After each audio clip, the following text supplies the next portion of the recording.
Welcome to Academy of Tone 271, and this is Ozzfest, at least for me and for the guys watching. Yeah, Ozzy sadly has passed away 22nd of July this year, which is 2025, and it's a big, huge legacy. And when it comes to Ozzy, for me, it's him, the music, and his guitar players. Because Ozzy always had a bunch of killer guitar players at his side. And the influence to rock and metal by this guy and the bands that he created and the musicians are, at least for me personally, very important. Everybody knows I'm kind of a vintage guy, so my focus is pretty much the 60s, 70s. And back in the 80s, of course, I had my Guitar Hero things, and I found one of the LPs in my collection, which is, wait a minute, Bark at the Moon. And guess what? This is Thomas Blug, 1984. This is when it came out. So I bought that vinyl because there was some killer guitar playing from Jake E. Lee on that. And my dear friend Don Airy plays keyboards on that, but he actually played also keyboards on the first one. We have it here, a Blizzard of Oz with the classics and Randy Rhoads. So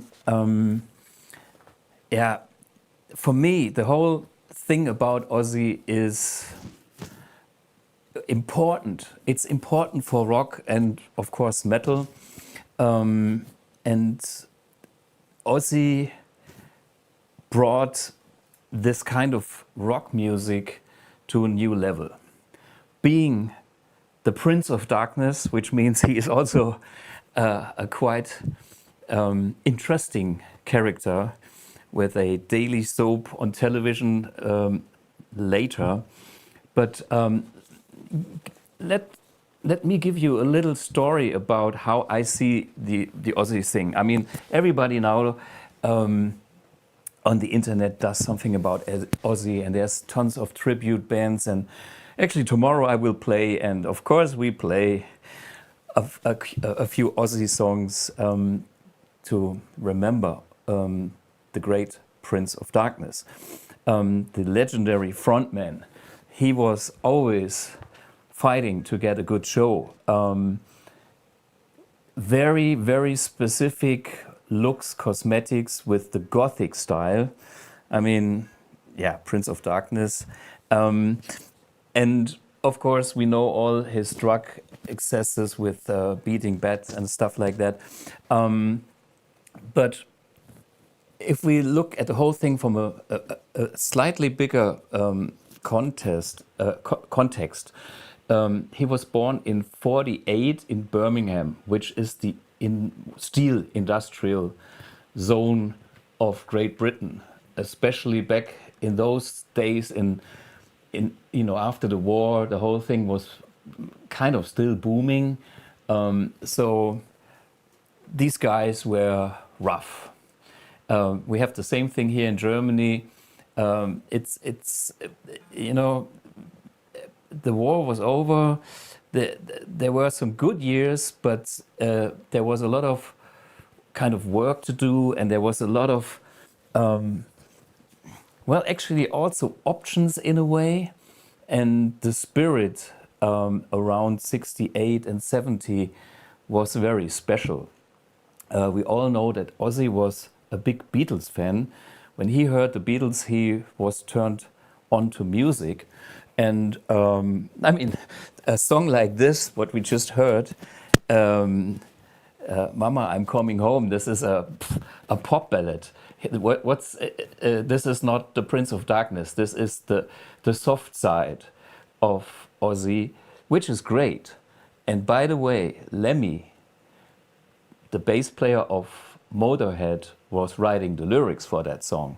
So Ozzy and Lemmy were friends, and Ozzy once kind of got stuck with in the studio and writing songs, and then he called up Lemmy and asked him for lyrics, and I heard that it only took a few hours, and Lemmy came back with like 4 lyrics for 4 different songs, and one of them was this one, which I think shows another great side of Lemmy and another soft side of Lemmy as well. So, behind all these kind of craziness and evil image, there's always a warm human still.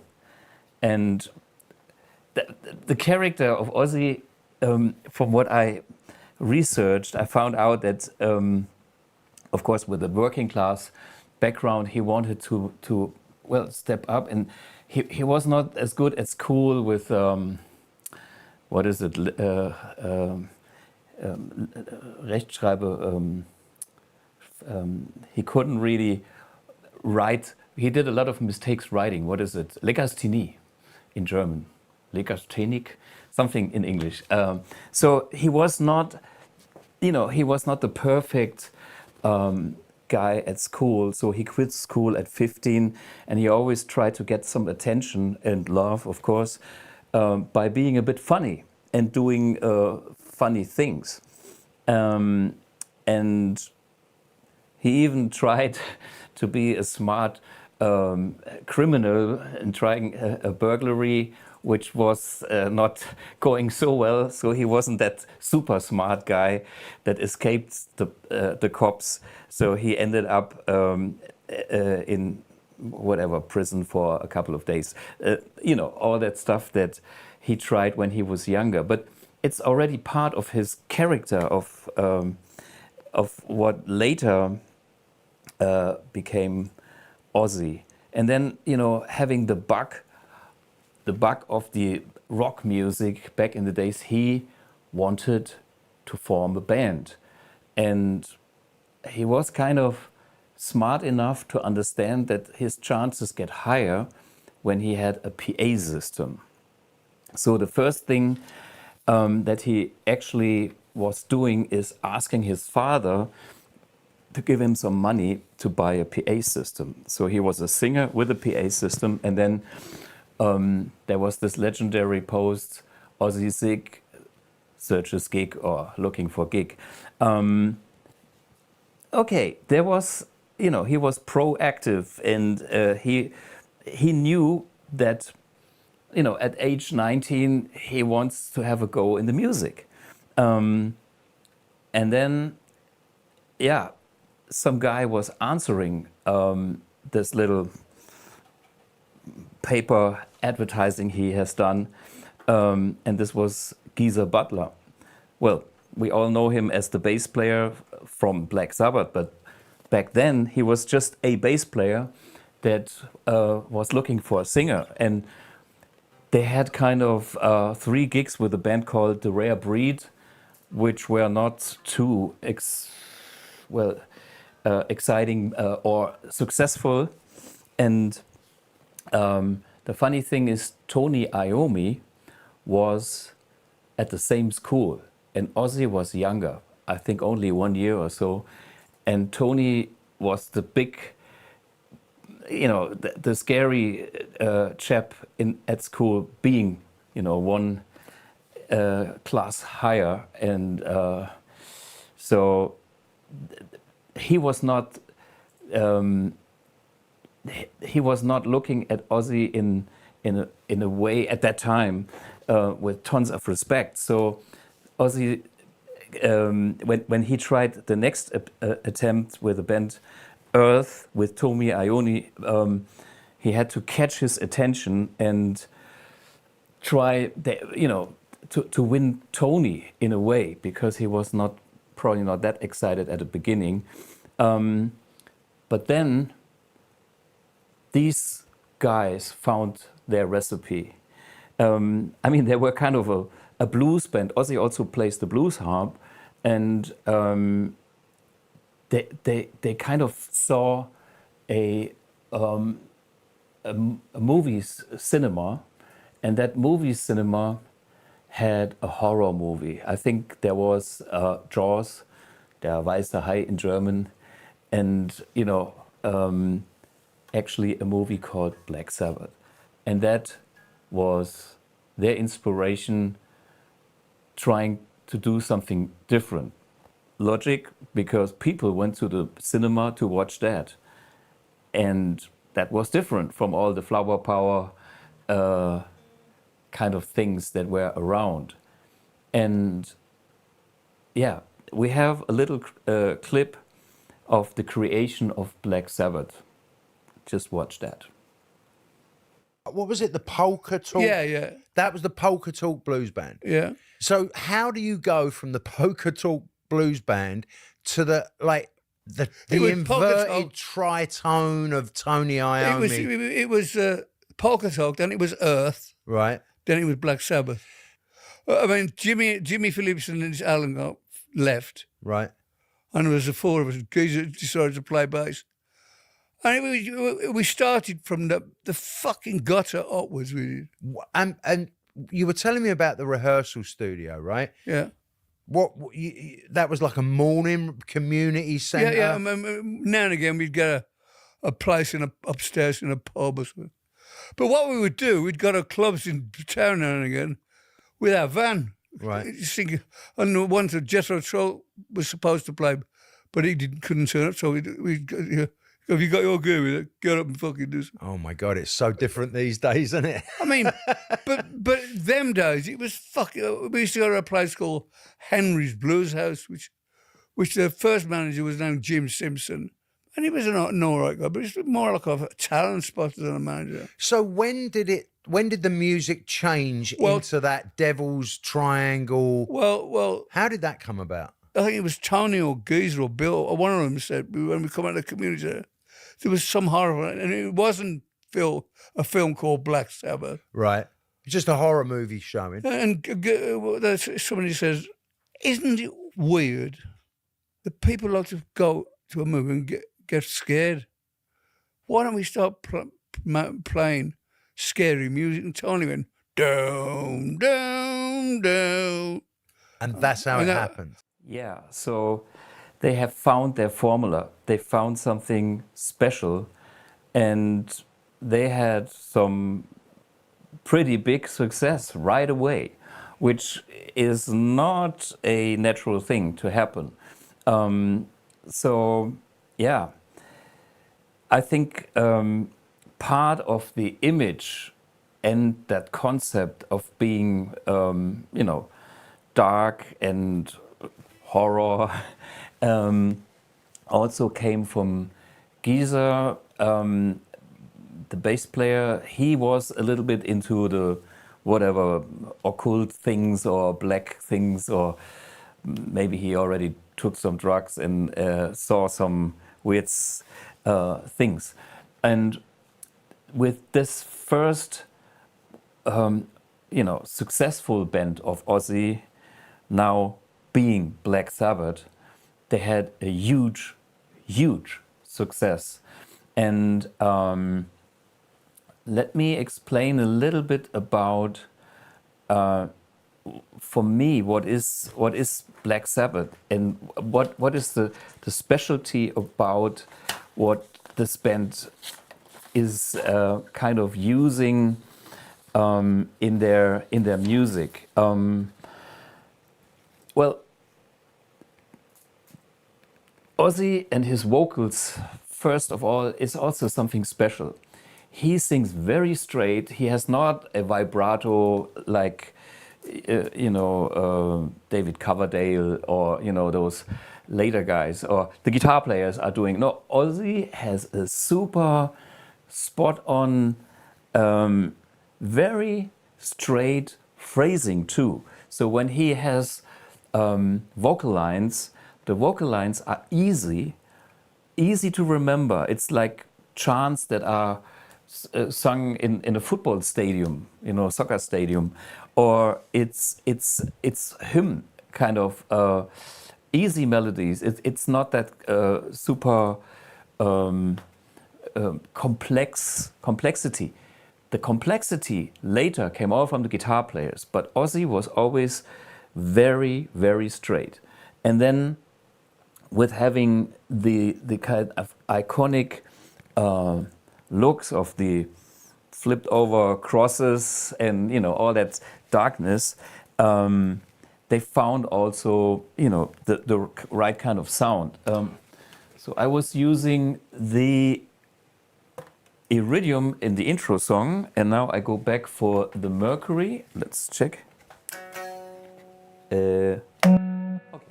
Yeah, playing my new SG. Well, it's an old SG, but it's new for me. Okay. Yeah. Actually, I was trying both amps to play the song, and I liked both. It's like the Mercury sounds more like Thomas Bloop, and it sounded great. But I thought, today I try to be a little bit different and a little bit more Zakk Wylde-ish, because that's the song. I'm not the best at doing that, but at least I tried. And now we go back for Tony Iomi's first, sound thing. And here's what's important. Like,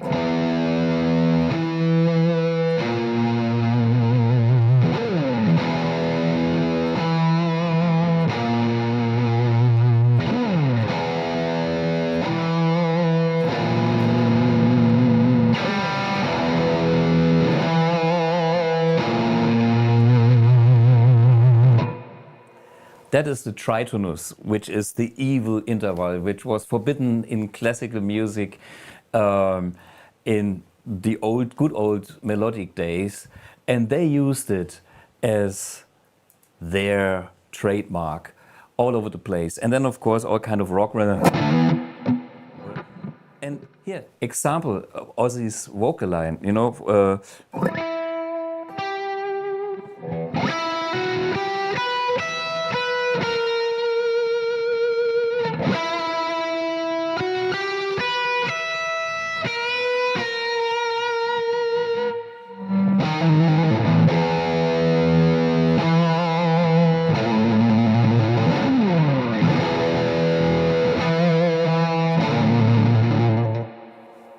I play the whole thing in E because then we have a reference note. I know the original is in G.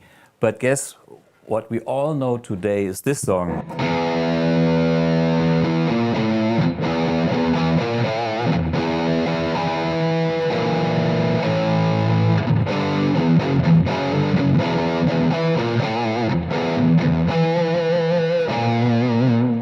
Yeah, I mean, Metallica is heavy and heavily inspired by Black Sabbath, but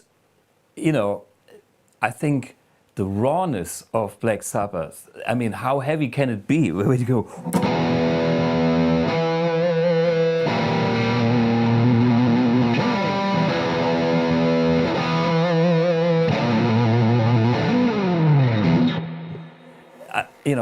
the tempo, the groove, the attitude, it's dark as can be. So that's something. I mean, and it's paired with people that really feel it the same way, with some kind of honest credibility in a way. And that's, I think, that is part of the success, because you could feel the guys and you could feel Ozzy. Even if he was the weirdest thing and he was on drugs, it was his other persona. So, there's a nice little interview we have on the crazy stuff that he has done. Well, everybody knows it's biting the heads off. I mean, he mentioned that he was not expecting it to be a real bat, but of course, as whatever happened, it made a good story, and then of course it helped the career. So why not going on that? And yeah, we have a little clip about that. Seated by his infamy.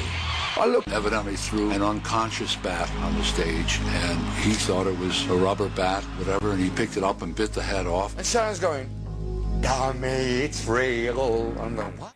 So that's that story. I mean, he had done a lot of other stories where he went for a pee on some monument which you shouldn't be doing, and all that kind of things. But hey, there's time for a great song. Let's listen to Paranoid. This was Valeska, our sales lady, and myself playing the Strat Paranoid. Enjoy for something different, and yeah, there's more to come.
Paranoid. I played this with my Strat and the Mercury edition, and guess what? You know, it all works so easy today. I can play my Strat and I have a decent sound. But I always try to analyze where the whole thing is coming from.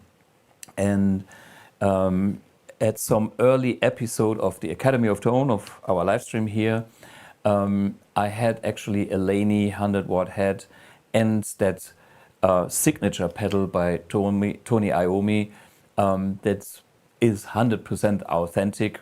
Well, at least they say.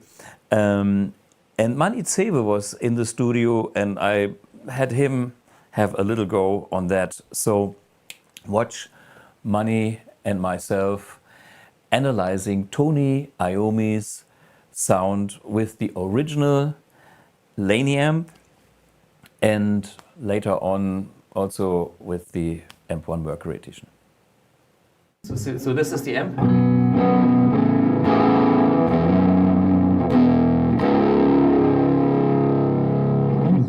This is a C-sharp drop tuning? Yes, C-sharp. So it's kind of a standard tuning, but everything a minor third down. Yes. And so the amp is cranked, and if you hit it hard, it's overdriven. Yeah, I mean, it's a vintage amp design. It is a 100-watt amp that, you know, it's driven very hard, and then the front end is pushed with this Laney pedal, which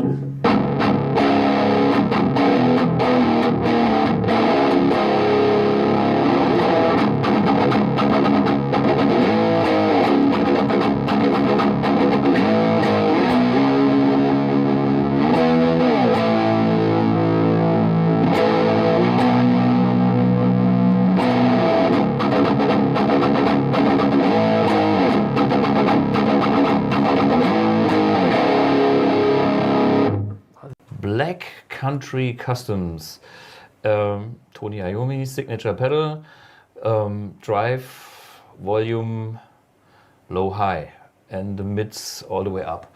And yeah, this would also make a nice match with the Amp1, but it's sounds cool. It's the thing the Laney needs. Yeah, and it has an attitude. To me, this is like a statement. This is now the sound with the Laney, and we tried a little bit up front. I simply switched to the Amp1, so starting with the Laney, and then I switched to the Amp1 Mercury edition. Okay.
That's pretty close. Yeah, and this is now just for the guys that want to get in this kind of same sound here. I started with the classic channel. The tone was all the way down. Yeah, all the way down. And I used, what is the setting here? 3 on the bass, 8 to 9 on the mids, and 4 to 5 on the treble. And I engaged the boost because we have a boost pedal on the other side as well. When I started, I didn't have the boost, and I think the boost actually does help. And this boost, of course, is not the same boost like the beautiful Laney Tony Iomi signature boost, but having a boost to me makes it a little bit more. Yeah, it's a really, really deep and dirty tone. Yeah. That's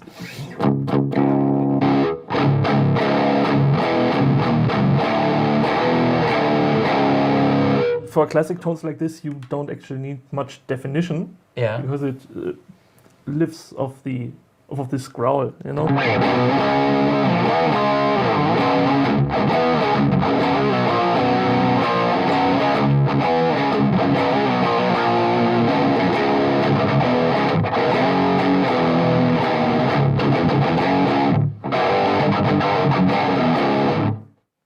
Well, these were the early days when I have done the A/B comparisons.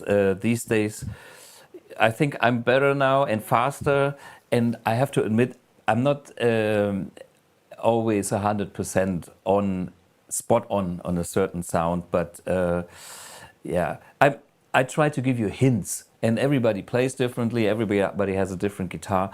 There's, you know, we have a soundfinder on our Blugipedia, and for example, just the other day, we did a sound sample of N.I.B. in a big compilation of, I think it was 30 metal tunes. Here's a little clip with the settings. Enjoy.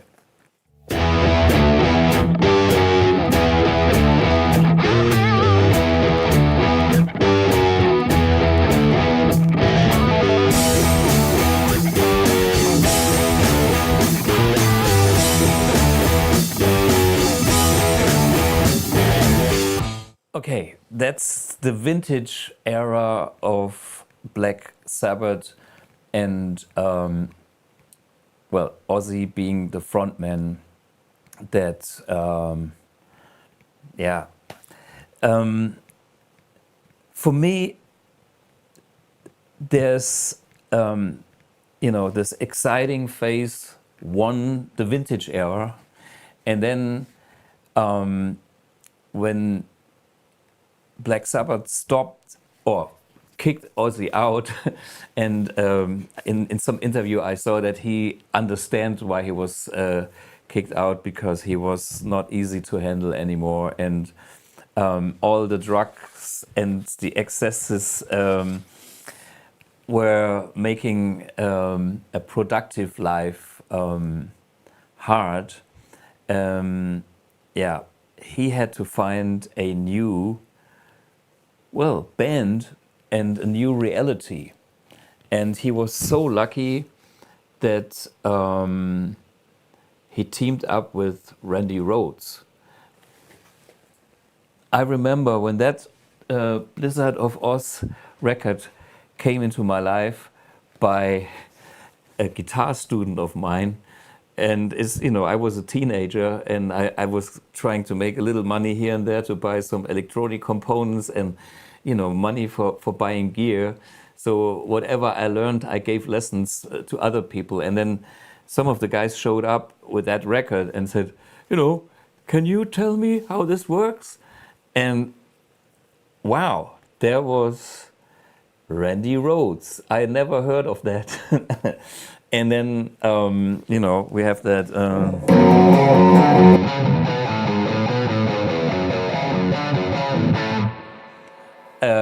That kind of that's the easy part, but the solos, I have to admit, they were mind blowing, and I had to fake my way through it, which I still do. But yeah, biggest respect on this guitar player, and that was a formula for the later career of Ozzy. He was the charismatic frontman with that image, and he always had the guitar hero on his side. And it started with Randy, which was scary, Mr. Scary, scary level, and then with all the other guitar players after Randy, it even got scarier. But honestly, Randy is the guy that I believe was crucial, because he created that new formula. I mean, It was maybe in the air, but that's something, that record and that guitar playing was shocking like Eddie Van Halen. And yeah, that was raising the bar. I mean, I was a big Blackmore fan, I still am, and I have my heroes, but I always have to admit that was coming with the Ozzy lineups was the highest technical and musical level there was. I mean, it's a form of art. I mean, even if you're not into hair metal in the 80s, you have to admit that the skills, the technique, and the level of guitar playing they created was outstanding. And without that formula, a lot of other bands would not exist. So this was a critical moment in music history to me, from the perspective of a guitar player, that's yeah, that was getting the music to the next level. And Ozzy was making the deal with the devil, as I did. I don't know how this happened.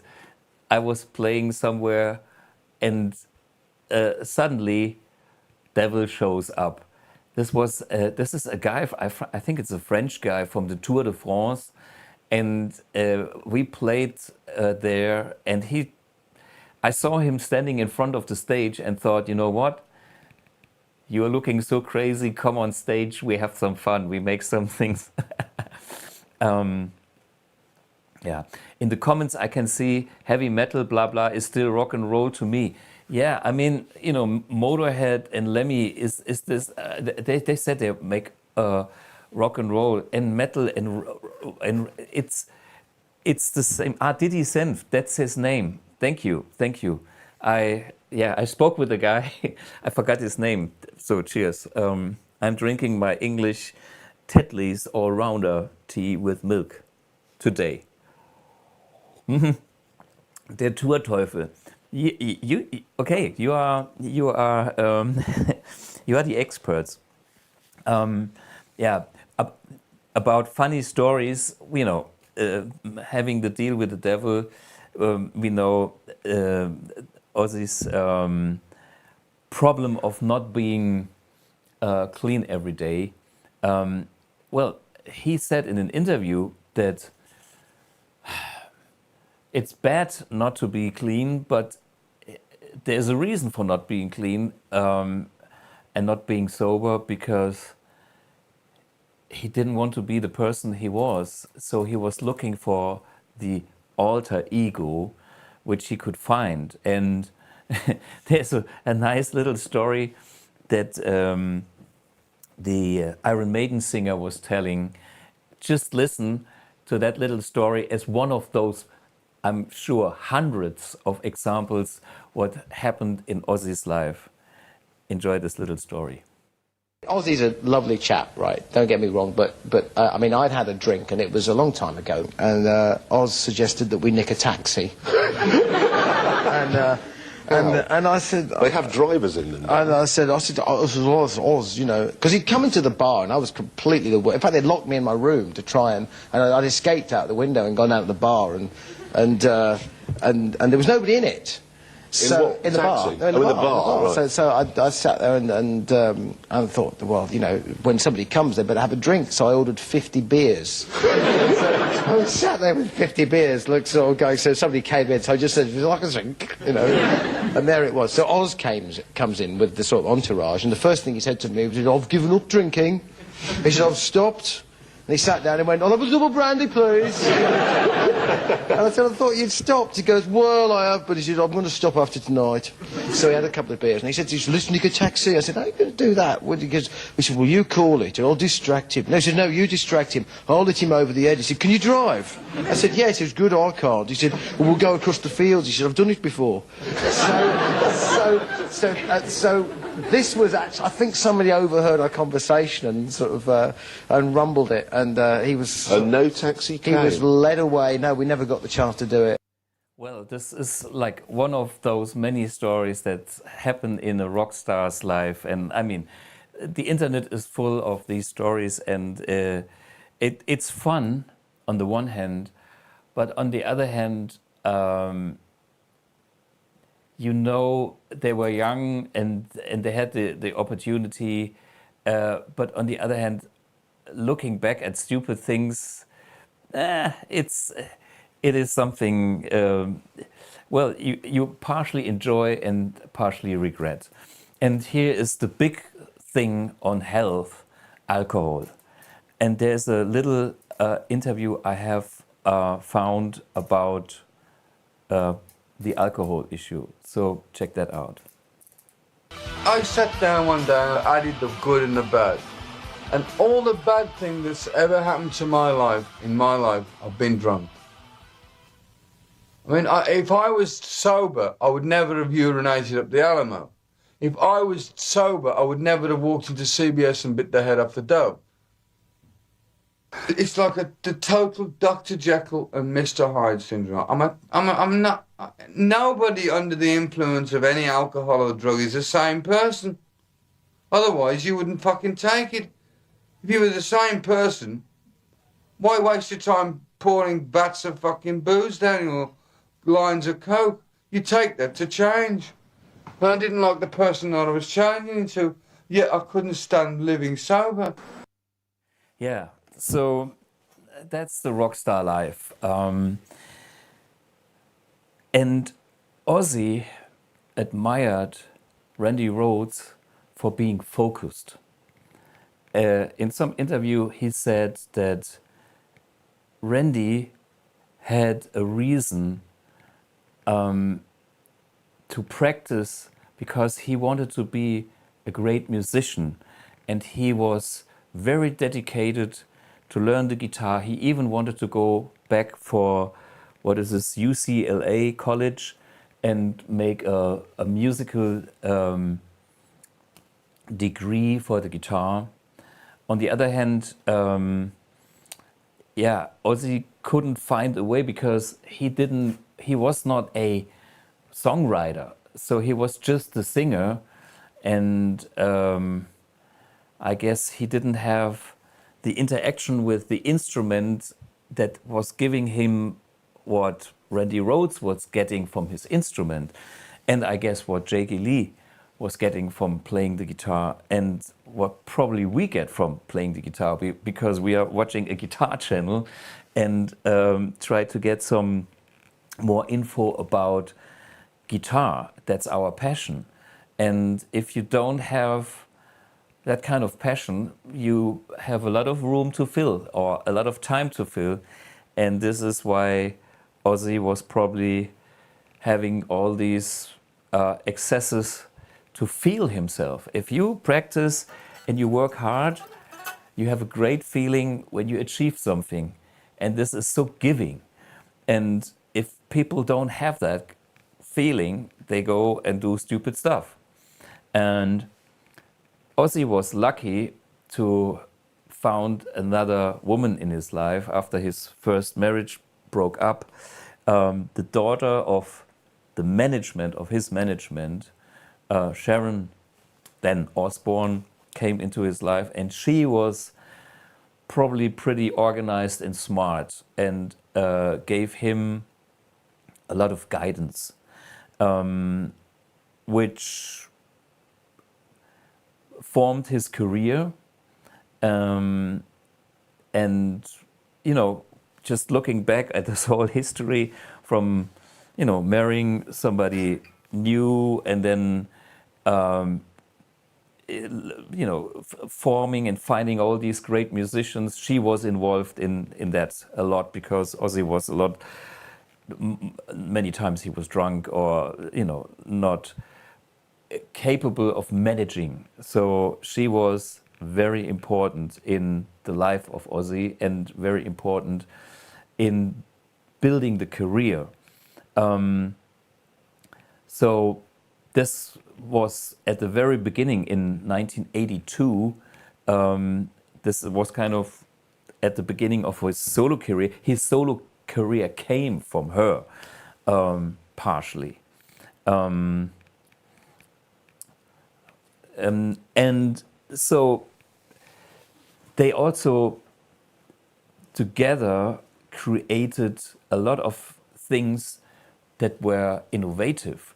One thing, maybe it was created out of a problem, but I found it a very good solution, is creating the Ozzfest, which was a festival all around Ozzy and that genre of music with younger bands. And all these bands are now mega stars. I mean, Limp Bizkit and Slayer and Pantera and Slipknot and System of a Down, and all these bands, they played at Ozzfest, and he gave them a stage, and he had also access to a younger audience. Super clever move.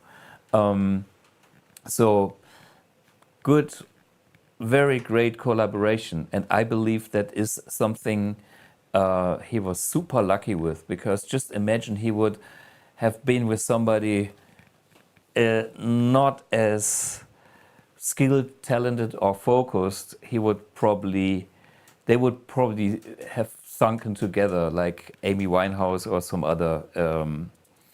So that's, yeah, and then the Osbournes, the reality TV show 2002 to 2005 on MTV, a huge boost in popularity, and even people that had no clue about, hard rock, anything, they know about Ozzy. My father, 85, he knows Ozzy just because of the stories. Everybody knows Ozzy. He's a household name, and that's part of probably Sharon's management skills, visions, or whatever. I mean, I don't know, but I guess that was important. Yeah, and also, honestly, when we see what happened over the last years, Ozzy sobered in 2006, got sober, and fully stopped with alcohol in 2013. Reunited with Black Sabbath when I did an album with Black Sabbath again, did a final show. I mean, what a massive show. I mean, we all have seen it. If you have not seen it, watch it, because it's the who is who of the whole genre. And also, looking at the records he has done, I'm going into the important records first, but now just from the big perspective, at the end with 13 with Black Sabbath, or the where is it? Patient Number 9, which is the all-star lineup with Jeff Beck, Tony Iomi, Eric Clapton. I mean, and all these guys were involved in the later phase of his career, creating this ultimate legacy. I mean, is there anybody of importance on the planet that was not there? I mean, they all know him and they all love him because he was a guy, and you could feel this guy. And if you watch that show, him sitting in this chair, he passed away just 15 days, 12 days later, 2 weeks, not even, so he knew this is the end. And the whole thing was super professional. And today is the ceremony, the funeral. So, it's show business. and it's done ultra professionally.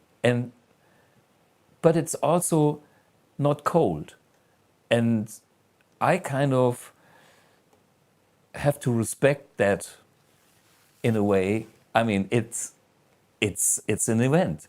You have to top this. I don't know if Paul McCartney can top this. Maybe he can. I mean, Ozzy was a big McCartney fan, but this is where it's at now.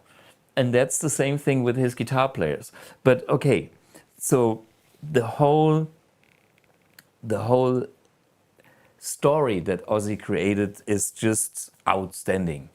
And I'm not sure if this can be repeated ever again, because he was at the beginning of the whole genre, forming the whole genre, and transforming it to the next level in the 80s, and then building up this legacy with all these great musicians. And he was open for new influences on media, on music, with the production, you know. So yeah, that's quite impressive. Okay, let's talk a little bit more about the guitar players. So, or maybe we have to let's listen to a song, "Crazy Train." I think, did I do it with Manuel Kettenring? I don't know. Here on the Academy of Tone, we have already played a lot of these songs, yeah, this was a good opportunity to go back and see, Manuel Kettenring, Euge Valovirta, Alex Beirut. Watch a few clips. This is Crazy Train with Manuel Kettenring.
Okay, this was the Crazy Train, and guess what this is? It's a beautiful 1967 Flying V, which I don't own, but I borrowed to have a guitar. It's not the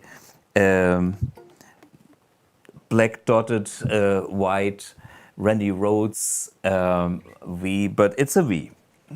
And it's a good V because it's a vintage V.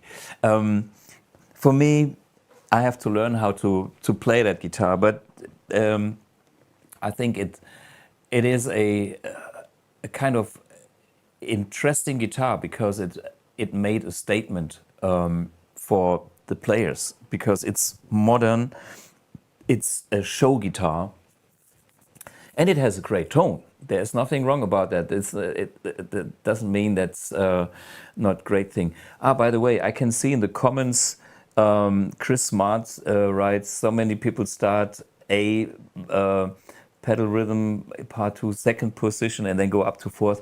Hey, don't take my interpretations of that serious. I'm not the expert, but all I want to say is it's worth to go back and listen to Randy and all the other great guitar players. We can all learn a lot from them. Okay, that's the V guitar. We all know the Scorpions played the V, and actually Wishbone Ash was one of the first bands. And by the way, I will have a nice interview with Andy Powell and V's very soon. Okay, the thing that we can hear with that first Randy thing is that pedal.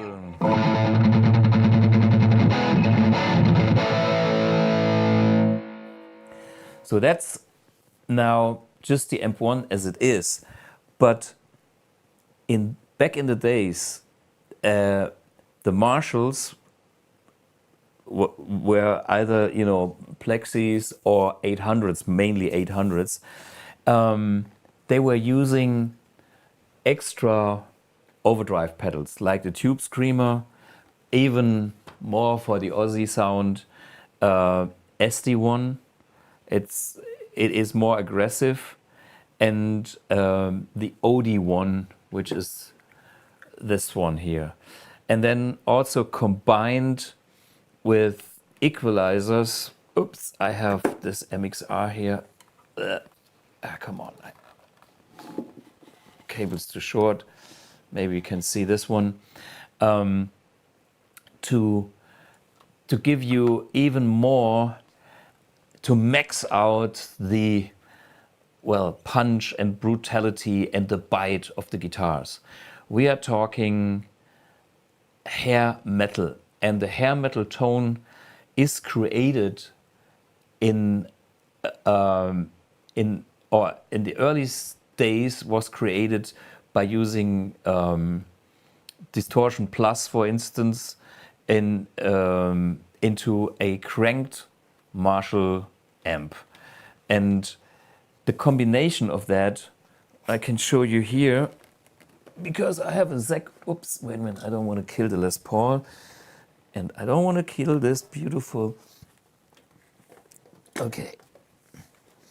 Here on the floor I have the Zakk Wylde overdrive, and this is in front of the Amp1, so it will be noisy. But I put it down and switch it on off so you can hear what it does to the tone. It is, of course, more gain, but it's also tighten up the sound. And so this is the Amp1 as it is, just trying to be a nice 800 or a good old Marshall with that low end that is slightly floppy, but this is how it is. So, and then when I bring in the pedal,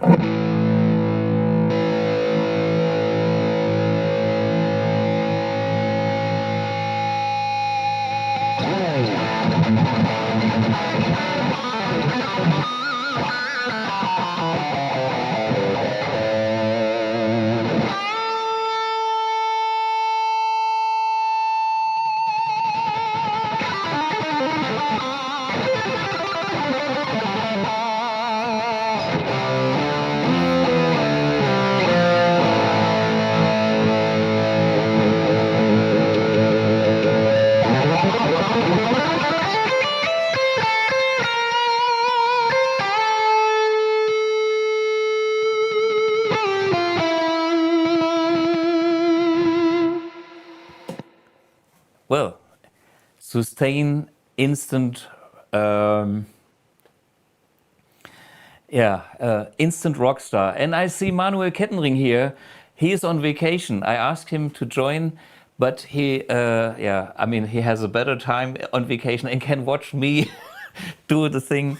And by the way, you should check out all the episodes with Manuel Kettenring because he is the expert. I think he lives that kind of music way more than I do. And if you look for episode 58, I think it was, and just type in Academy of Tone Manuel Kettenring, he has won the award of being the most coming guest on the show. So, and he's a killer player and he's the expert. And by the way, so this should also give you the opportunity to go back in our episodes, and if there's a topic on, well, any of the aspects we are talking about now, there's a deep dive in some episodes. We have done a series of like the guitar players of Ozzy in the past, and I'm just kind of using a few snippets here and there, and giving you that, well, overview of the whole story now.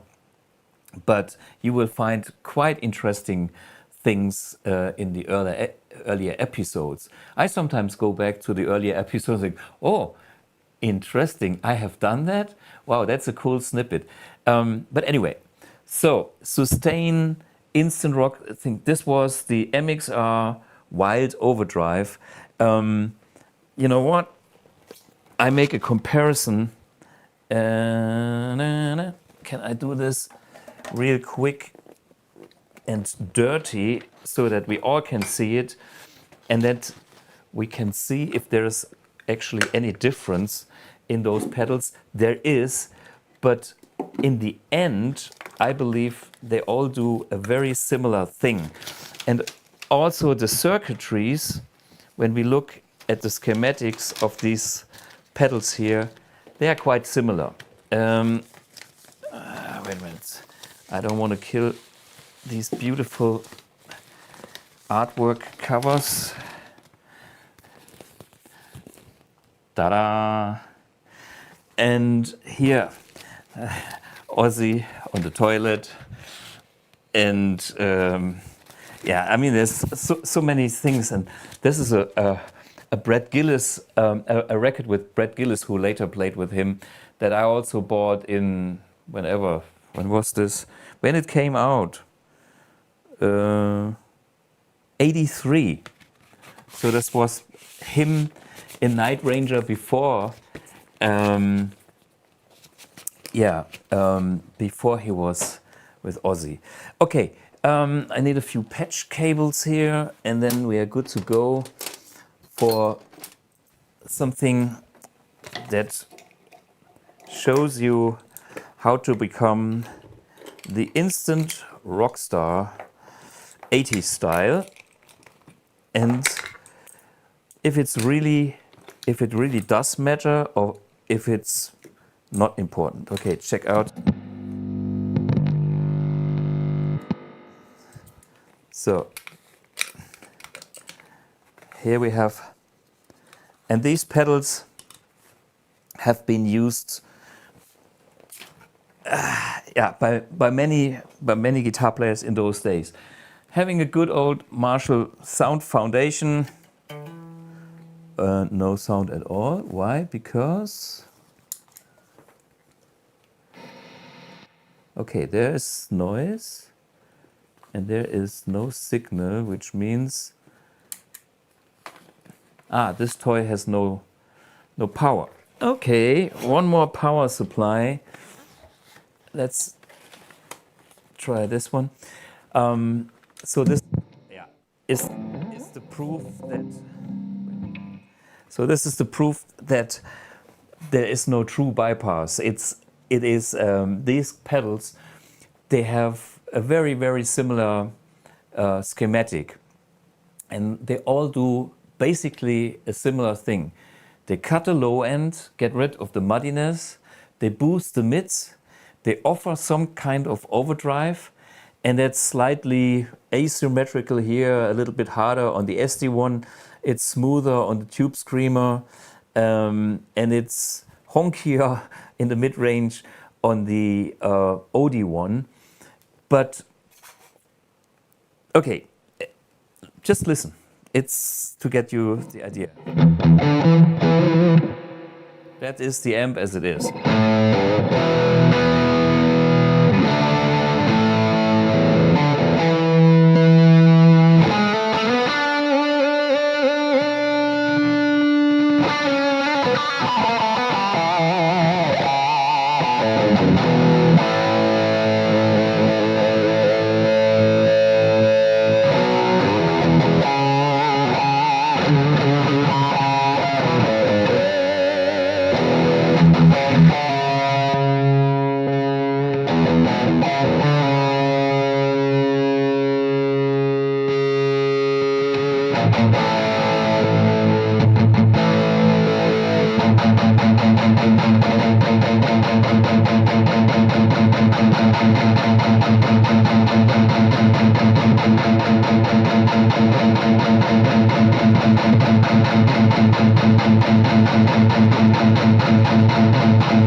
If I trust my ears, this is an SD1 in a different housing. I don't know, I haven't checked it, but it's so close, not even trying to be identical. I can hear, wow, there is a lot of the same DNA in both pedals, and we could hear a difference in the OD1 versus the Wylde overdrive. And I mean, Mr. Wylde is also fine because he puts his name on that pedal, which is the classic Roto Vibe by Dunlop. Yeah, I bought this in the 90s or whenever it came out. It's the Jimi Hendrix vibe pedal. Yeah, and he has his signature, you know, well, it's part of this industry to have signature pedals. But anyway, so the Wylde overdrive, SD1, very similar. Okay, let's check the difference between a Tube Screamer. Maybe get rid of the overdrive first, just the level, because that's basically what the guys have been doing, getting more gain and then fill in the gap with a little bit of more drive.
Okay. I think these are very close, and as I can read in the comments, Mr. Wylde was playing that pedal before he got his signature pedal. And yeah, I think that's a recipe that he used a couple of times with stuff that he liked. He maybe had a minor tweak and put his name on it. But hey, fair enough, you know, what to expect when his name is on there and when you have this bullseye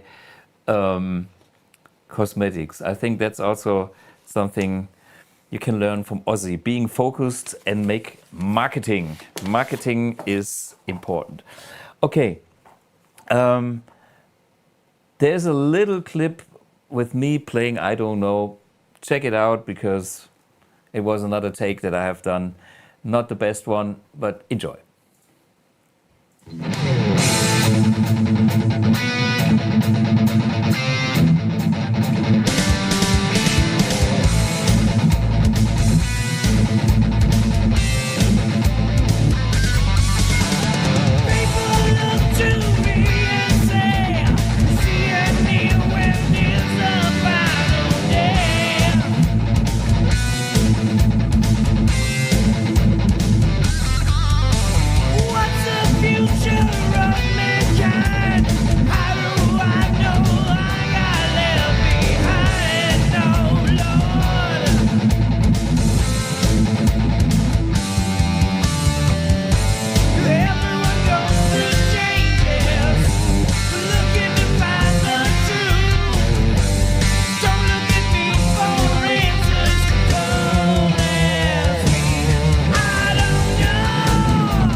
Ozzy, Ozzy, Ozzy.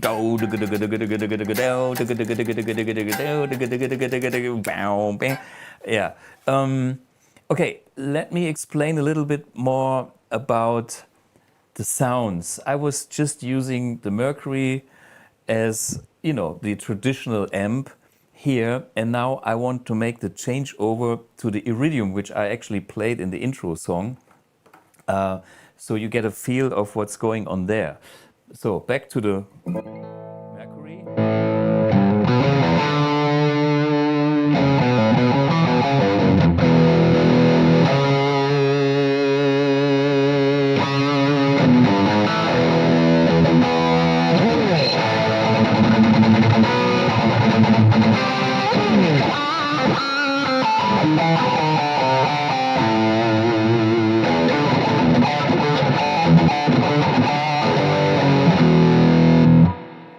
Michael Schenker is also great. Okay, is another topic for the V episode. So this is how the Mercury sounds. I switch over to the Iridium.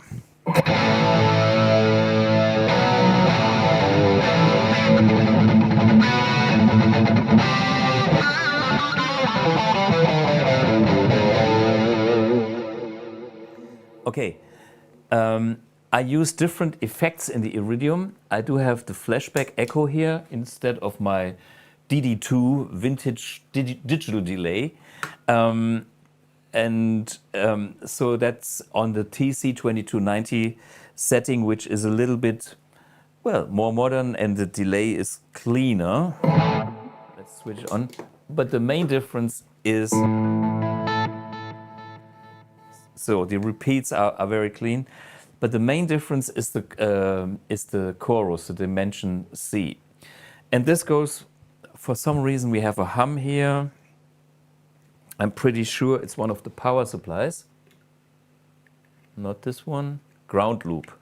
Okay, now I could... Aha! See, there is our ground loop candidate of the day. Try this power supply, maybe it's gone. Coming back, maybe a little less.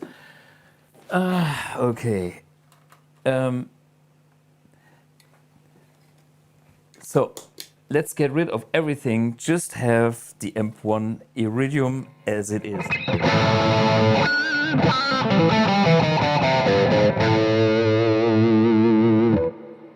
Versus the Mercury.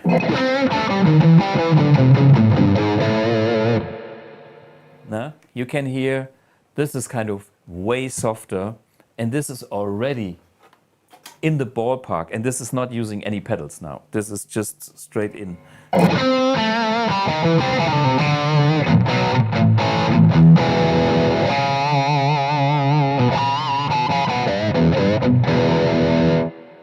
That is the vintage channel, and this vintage channel handles pedals also well. Let's use the Wylde overdrive.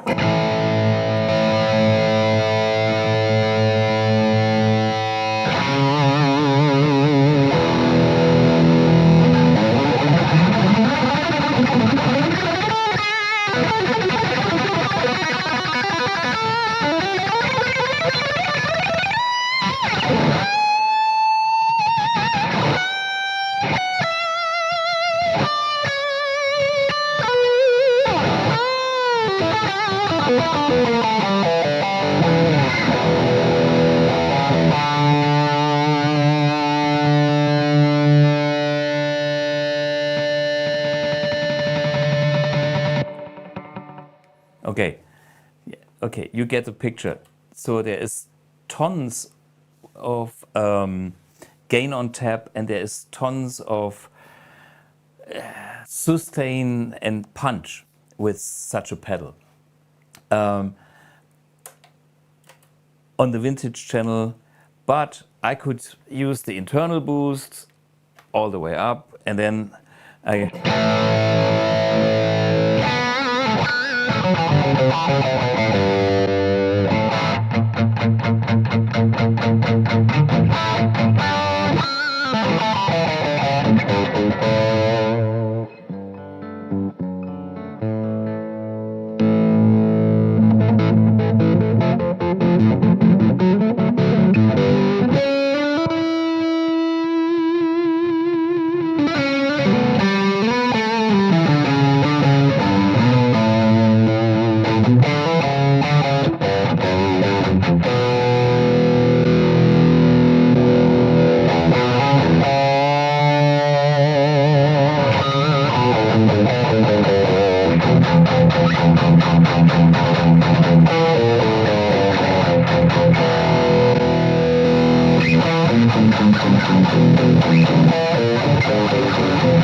modern channel is getting a sound in the direction of using a pedal with one of those other channels like the vintage or the classic channel.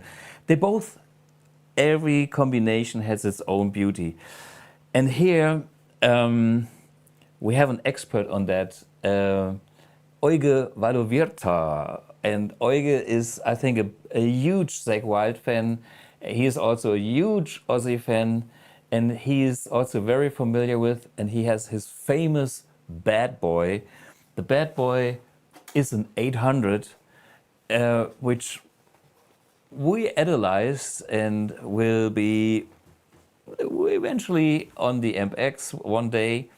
And that amp is magic. And I fooled him in the next little clip when he was coming here because he thought the Iridium edition is so close to that.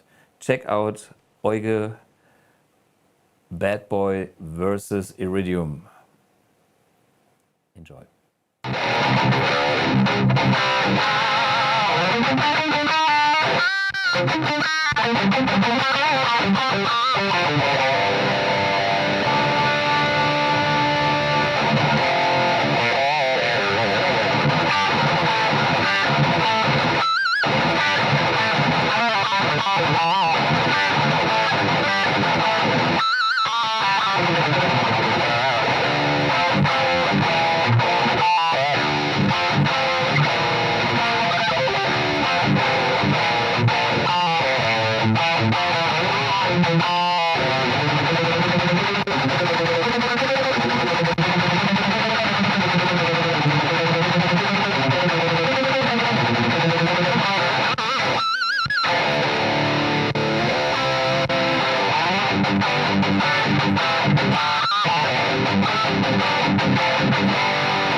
That was Bad Boy.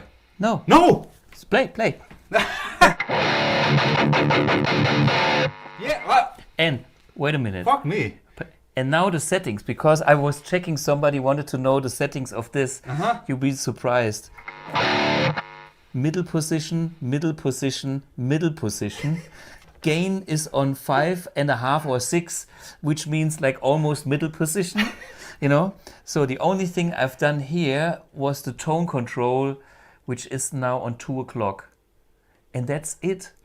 And I switched back and forth to Bad Boy. You switched? Yeah, sure. I switched all the time. I didn't notice. Okay. No. Yeah, so this was fooling Euge without knowing. But his Bad Boy is magic. And I probably have captured something there.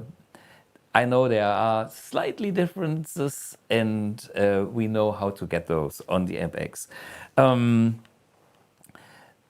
Then we had another episode with Alex Beirut, you know, also a huge Ozzy fan, and you know, Alex,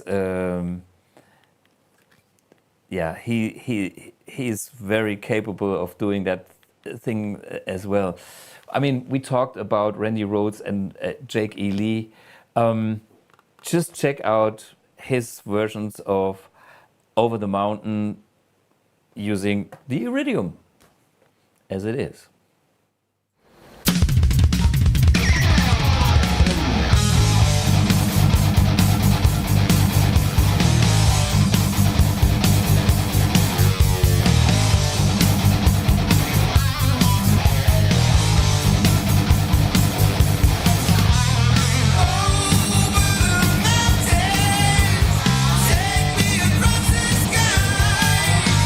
Something in my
Alex by Rhoads.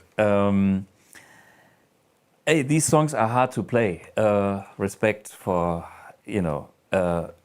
all the guys who know how to play that stuff, because, as I said before, we are talking guitar heroes, not a guitar player from a band that does some indie schrummel. No, this is, the pinnacle of electric guitar, soloing, riffing, in all the aspects. I thought maybe it's an idea to compare all these great guitar players. I mean, there's more guitar players than I have videos of. But I mean, we all know Randy Rhoads, starting point, Bernie Tommy, Brad Gillis. I have that record killer guitar player, Jake E. Lee, Joe Holmes, Gus G. For me, the three main guys are Randy, Jake, and Zakk. Why? Randy was the originator to me. The originator of that Ozzy solo career. And Jake is to me probably, well, to me, I'm flashed by his playing. Unbelievable. He is, he's probably my favorite on a certain level, but with, nobody can put anybody on top of Randy because he's the originator. So there's a quality about that. But I think Jake took that style even further, and his technique was so brilliant and also outstanding. I mean, I watched a few videos. I'm not the expert, but he goes,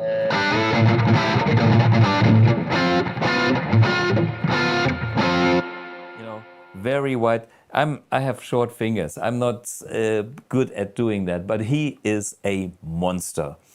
Maybe we watch his little solo video first, so you know what kind of a monster he was, or still is. He's still alive. Jake E. Lee.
this is a guitar hero, okay? And not even a whammy bar. He has a fixed bridge, and his first guitar was, I don't know, an early 70s Strat with some humbucker in there. And he does a lot of the bends behind the nut and, tuning picks. Unbelievable guy. I mean, check him out. Unbelievable guitar player. I checked a little bit about his gear. OD1, we had that here. In the early days, he had an OD1, then BF2 flanger and the famous GE7 equalizer, a phaser. These days, he has a Friedman signature amp, of course, because Dave Friedman lives there. He is, I think he lives in San Diego, which is not too far from Los Angeles. Maybe he lives in Los Angeles now or is back in San Diego. But, you can drive from Los Angeles to San Diego in 1.5 hours or so, depending on the traffic. I've done this. I played San Diego. And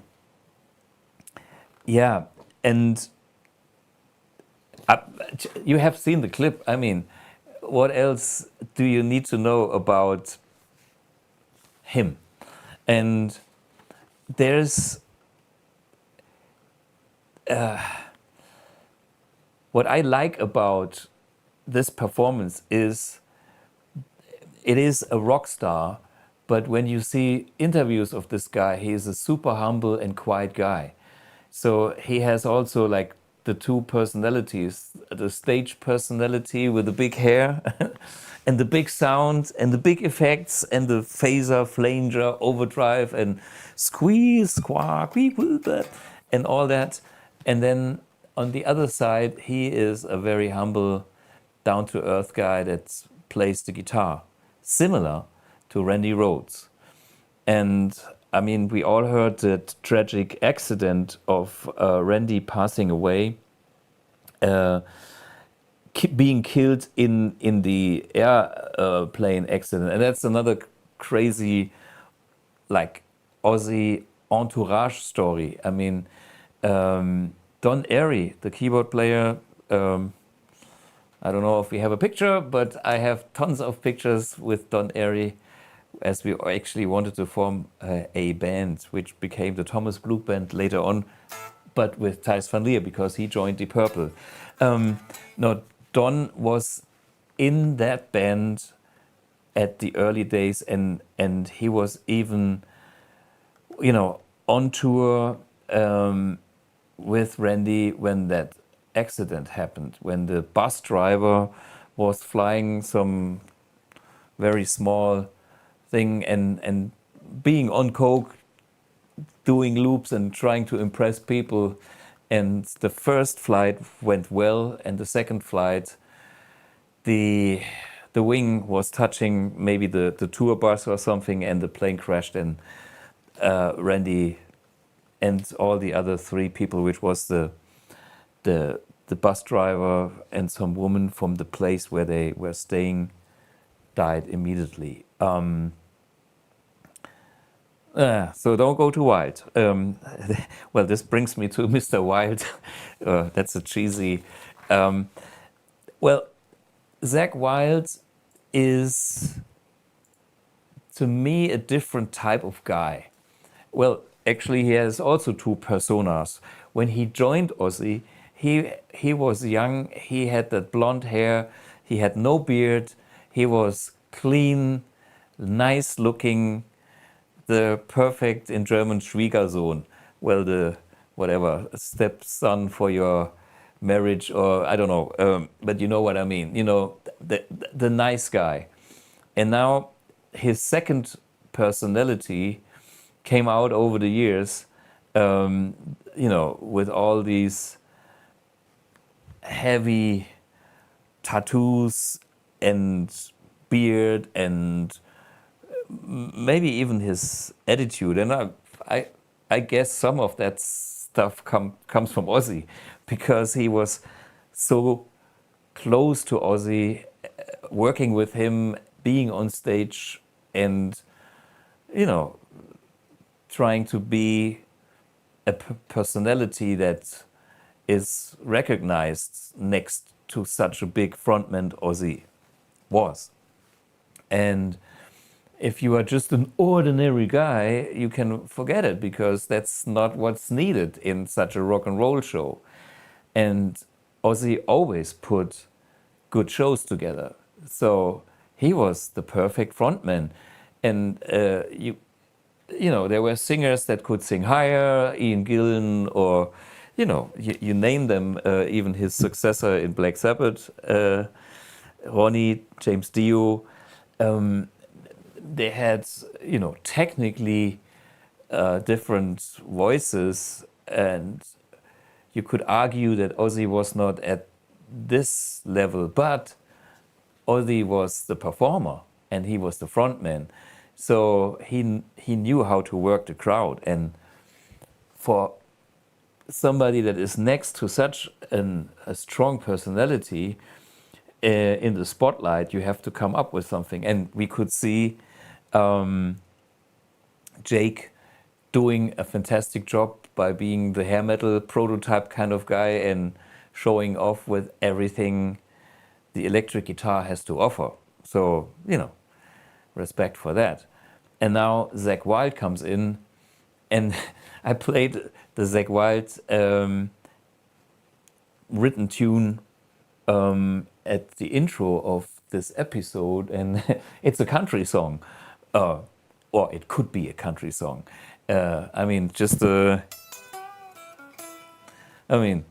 The first 2 bars is country pure, and then it's a nice ballad, could be a pop ballad, and then of course with the heavy guitar sounds and things, it turns into a rock ballad, which is good to have, and it's great. I love those ballads, and even from the composition side, it's like,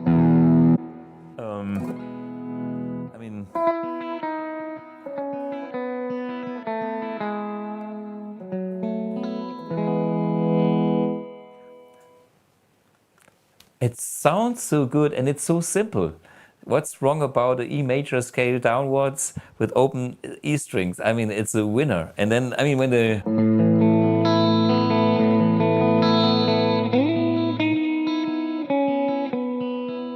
with all the classic chord, it's cliche, but it's great. What's wrong about, I can read here, Zakk Wylde did Southern influence in hard rock. And that's the other thing. I watched a few interviews about Zakk Wylde, and he said he was very influenced by country musicians. I don't know if I have the Albert Lee picture with me. Maybe Lucas can find that. Because he named Albert for being one of the influences. And this is a country picker. This is kind of the prototype of that genre, with some others, but he is like the shred master country style. And this influence from that spirit also goes into Zakk Wylde and then goes back to Ozzy, which is a different flavor. It's, so whatever is getting an interesting mix. Gear-wise, Zakk Wylde is again a guy that plays or played the classic stuff like SD1, Marshall. He has a few signature cabinets, Marshall cabinets with EV speakers, 12L.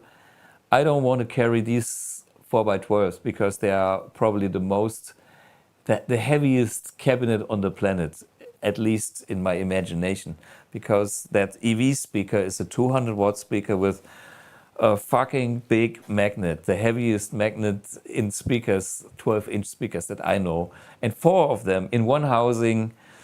I don't want to go there, and I know why he likes them, because they have a very consistent, stable, focused mid-range that is so solid, that works on stage for him. Makes a lot of sense. Yeah, and you know, he's inspired also by, you know, why is he using that roto vibe? Because Hendrix, of course. A wah pedal is also a big thing in his arsenal, a phaser and a chorus, as you need to have to be one of those hair metal guitar heroes, or, you know, hair metal onwards. And yeah, there's another guitar player that was kind of at the very end, so to speak, before Ozzy went with all the guitar players of this planet, Gus G, a young guy from Greece, known by work with Firewind, and he played on the album Scream. The thing is, I did a little comparison of a few guitar players playing one of the original solos that Randy created, and then everybody plays them great. But check out, how many do we have? We have Randy, we have Jake, we have Zakk, and we have Gus. I think we can watch them all one after the other, and then we can decide which one you did like best, and maybe why. I have my opinion, you have your opinion, fine. But I think it's such a big thing to step in the shoes of the original Randy Rhoads. Let's see. Check it out. Randy Rhoads, Jake E. Lee, Zakk Wylde and Gus G playing all the same Mr. Crowley solo.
Yeah, do you have an opinion on who's your favorite guitar player in Ozzy?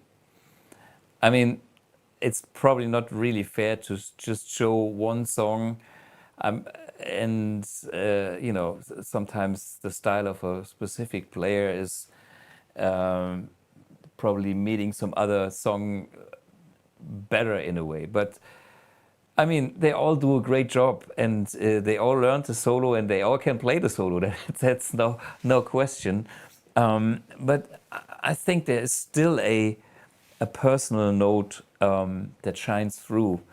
And here's a little thing about Mr. Crowley.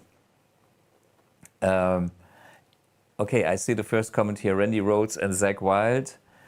Yep, for me, Jake is also on that list.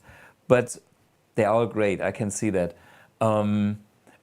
Just for you guys, the chords and harmonically speaking, you can also do the same thing with Gloria Gaynor's I Will Survive. Na, na, na, na, na. And that is the beauty of the music that has been written. Aha, okay, Paul Schlachter says Jake won in this competition. Was something beautiful about Randy's phrasing, yeah. The version of Randy was slower. This was, I think, the biggest difference. And they were all live. Okay, and of course we know that live performances are not exactly the same and exactly as good as they could be. You know, everybody has a different feel every night. But yeah, I think every of these players can relate to what Randy Rhoads was doing. If he kind of wrote that solo, because they all learned that solo. It's so classic. You have to know the licks, and all that typical Randy stuff is important for that song. And I think I can feel that I Won't Survive in that song. I don't know who came up with that idea, if this was conscious, subconscious, or not conscious. I mean, it makes even sense in my point of view of looking at the music.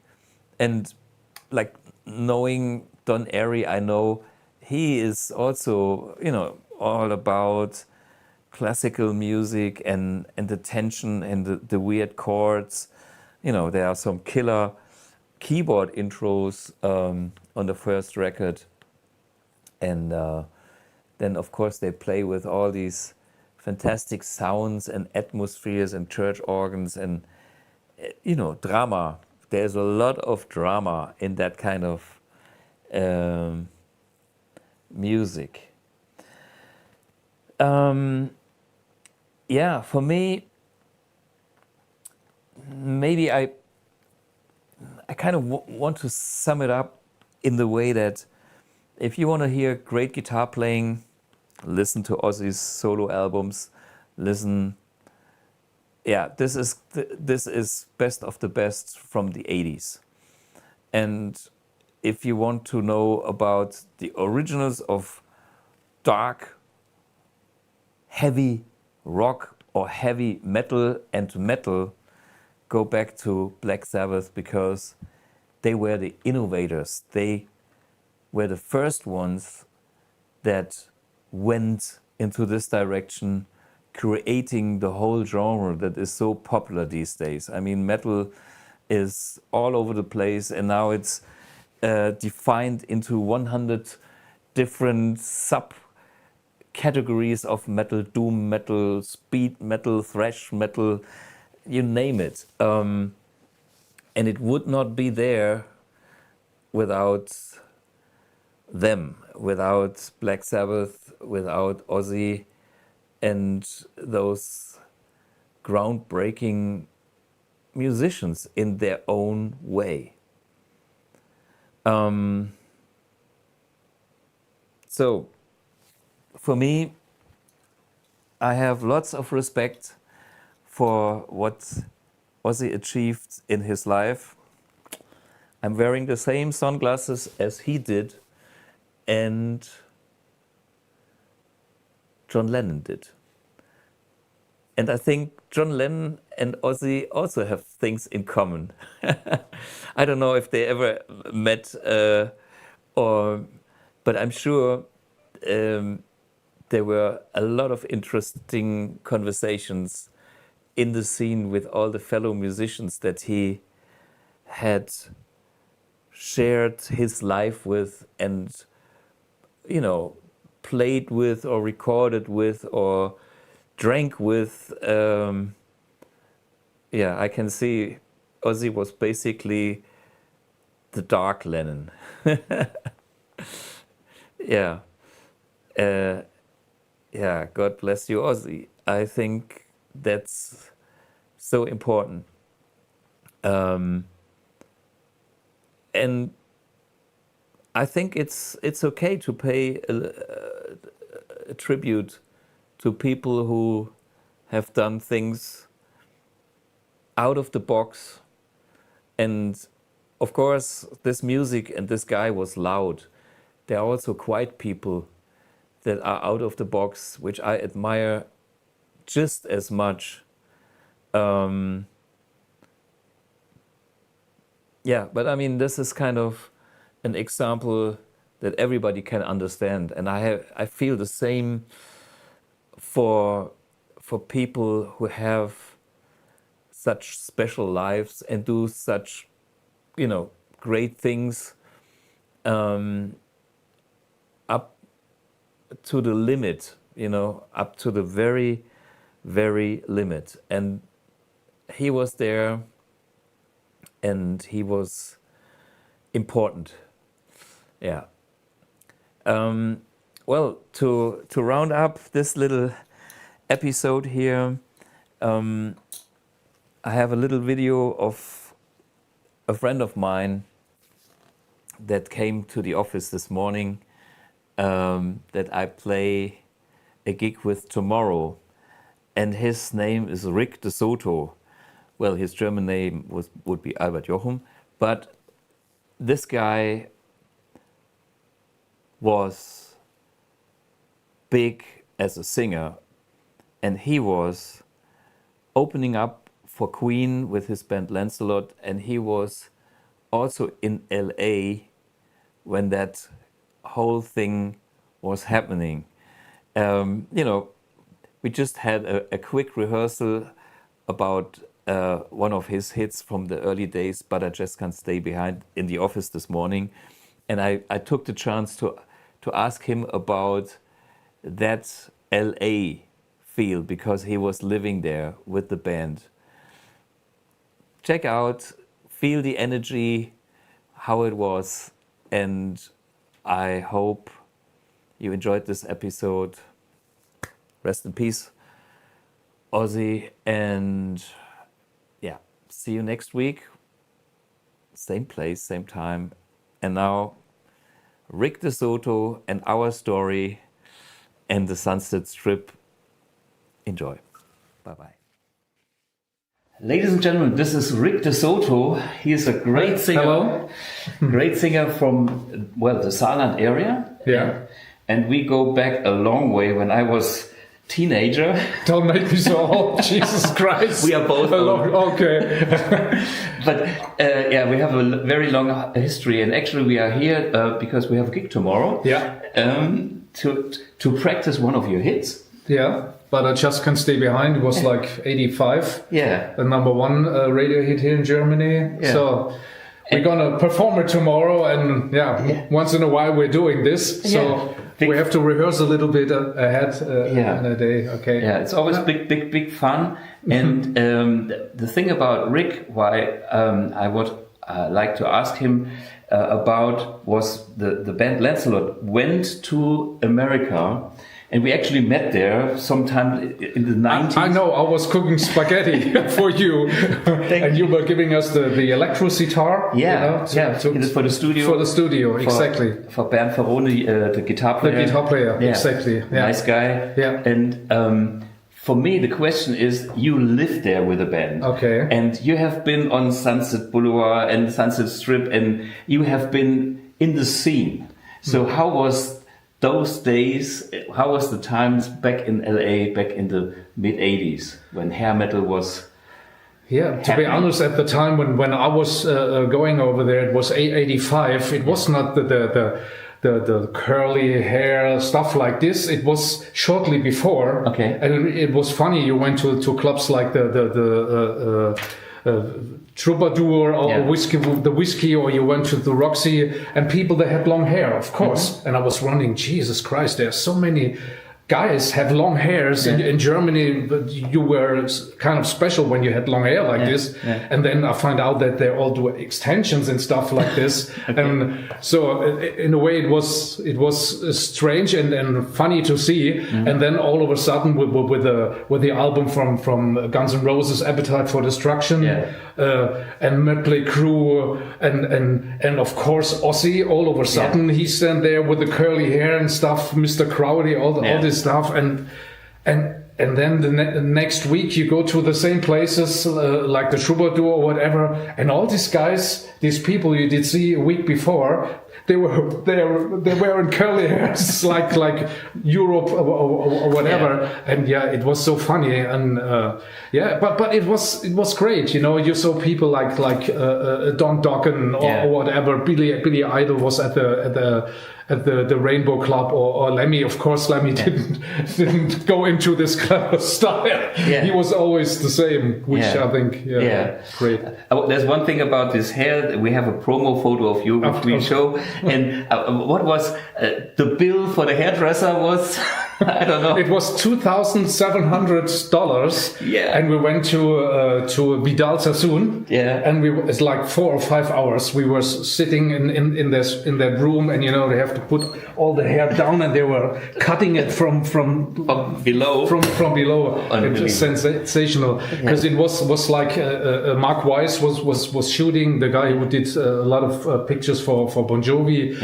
He did shoot a photo session for our new record, and also we did do a showcase at the Roxy like 6 weeks ahead, and we did use these pictures to get the big poster in front of the door, you know. And that needed to be professional. And you saw only hair like this, 5 people. In a way, the photo you did show for me, it's kind of like Bohemian Rhapsody. You have the 5 people together, me, the singer, in the middle, and then you see hair. Yeah, but it was the time, and I think it was great. Talking about Bohemian Rhapsody, you opened up for Queen once, right? Yeah. Was this before or afterwards? It was September 1983. It was the Works tour. And it was funny. The people from the record company that had called me and say, "Hey, can you get your guys together for tomorrow?" And I said, hold on a second, give me 1 hour. What do you want to do? You can do support. I cannot tell you the band right now. I need a yes or no. And I said, give me 1 hour, because we don't have a drummer. We had an audition last night with Wolfgang Schulz. He was playing, and I called him at 10 o'clock in the morning, and he goes, why are you calling me? And I said, you know what, Wolfgang, we can do an opening support act at the Dortmunder Westfalenhalle. And he goes, I'm not even in the band. Why are you calling me? and I said, it's all up to you. We have to play 30 minutes, and that's exactly the 6 songs we did play yesterday for rehearsal. You know that. And he goes, oh, come on, Rick. Yeah, of course I can play it. What band do we support? And I said, it's Queen. And then there was 3 seconds silent, and he goes, you not want to bullshitting me in the morning at 10 o'clock, you know. We went to bed late because we did drink sort of after the rehearsal. And I said, if you say yes now, we can support tomorrow Queen at the Dortmunder Westfalenhalle. And he goes, I would be stupid if I wouldn't do it. So and we did it, and it was sensational. It was the last tour from Queen, and it was Unbelievable. Unbelievable. Exactly. Unbelievable. Still today. It was the 11th of September. Now, talking about unbelievable, so when you have been in LA, I guess there were some weird stories happening. Didn't you tell me something about Ozzy's house once? Yeah. We went to the up in Calabasas to the Sagebrush Cantina. It was like the local happening every Sunday. All the people, like the guys from Mötley Crüe with their girls with the leather shorts and stuff, they were coming with a Harley, and it was like it started at 11 o'clock. Bands were playing. They were playing Journey and stuff like this, and all the people, you know, Don Dokken, you name it. Everybody, the whole scene was there. And I met a Canadian girl, Susan, and we did talk about Germany and Canada and stuff, and all of a sudden when the whole thing was over at 2:00, she goes, "Would you like to come with the band to my house?" And we go in the pool, make some barbecue. And I said, "Yeah, okay, no problem." And she goes, "Okay, your keyboard, Hannes, can go with Maria, you know." So and. So we went out there. Maria was driving the white Corvette, and Susan, he had the 560 Mercedes SL convertible. Yeah, and I said, nice.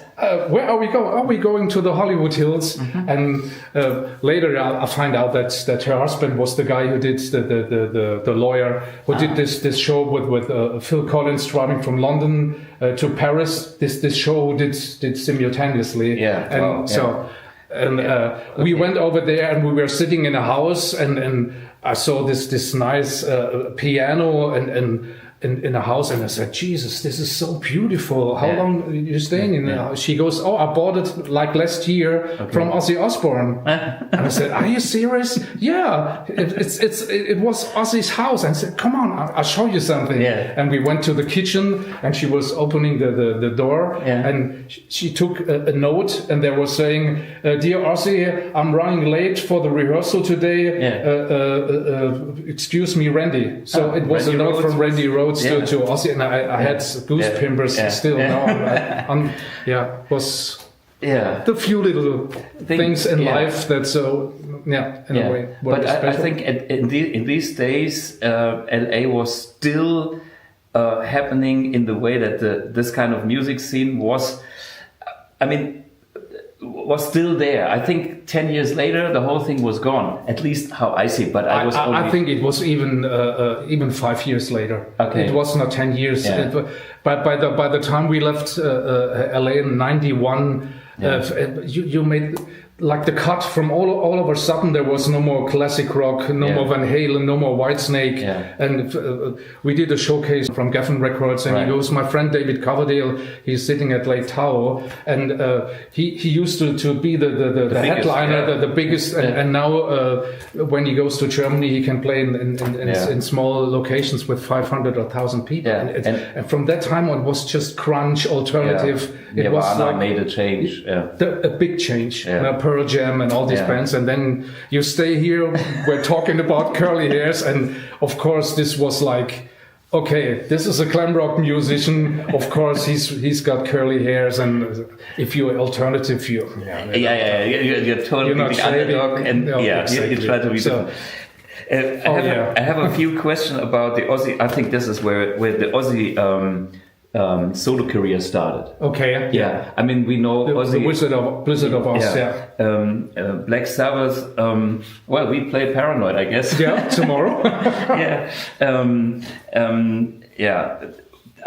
For me, this was the first record that I really was shocked about the guitar player's quality. Okay.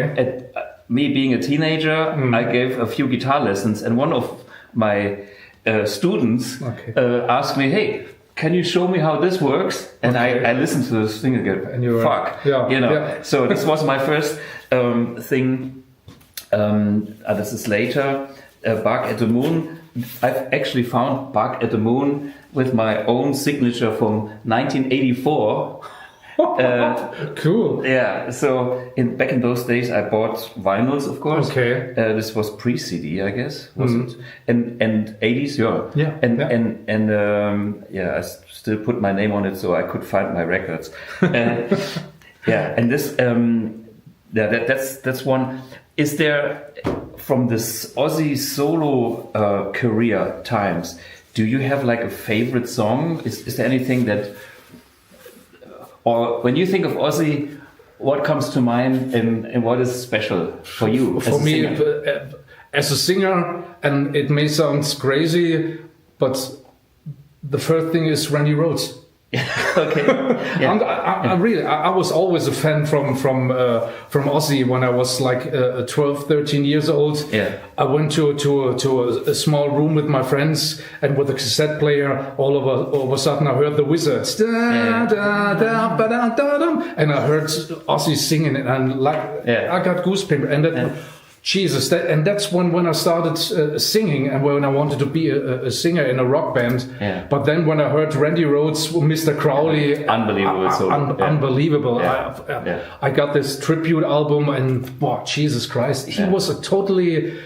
I mean, he was a little guy. He was a teacher in school, and Ozzy didn't even want to go there to see him. And his wife, he says, "Go, come on, give him a chance," you know. And then he was totally shocked the way this young kid was playing, and he brought so much freshness into Ozzy. And I think in a way it was like a father-son relationship. It's like I'm help you and you help me, and they gave each other so much. I heard also that Ozzy talked about the pure straight energy, positive straight energy that Randy Rhoads had, that was kind of giving him a guide in life. Somebody that is dedicated on the music, but found a different way from being drunk. Exactly. and being this weird guy.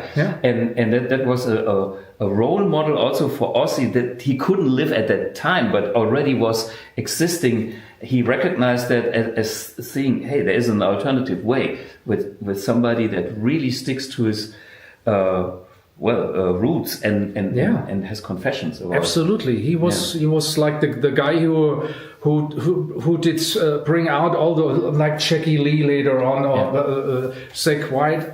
I mean, he was in a creator of new guitar players, the way they were playing, and he grew on that. You know, it's the freshness, and whenever you see Randy, he's got a smile on his face. You know, so and for me that's one aspect of Ozzy, being the band leader, creating things, but also in the time that he was present, he had always the best guitar players. Yeah, exactly. That's what I wanted to say. You know, I was more the pop guy, and maybe, you know, blues rock, you know, a little bit Deep Purple and stuff. But I always was shocked by Ozzy's guitar player. Unbelievable. You know, these guys were... Everybody. I think Eddie Van Halen was shocked too. Unbelievable. Okay, thanks, Rick. And we have to continue. One day we have to do an episode about more memories from the local here, because from our area here, from the Saarland. We have a interesting history here as well. So we got a lot to say, I think. To talk about it. Okay. Thanks, Rick, and you're welcome. Cheers, guys. Thanks. Take care. Bye bye. So.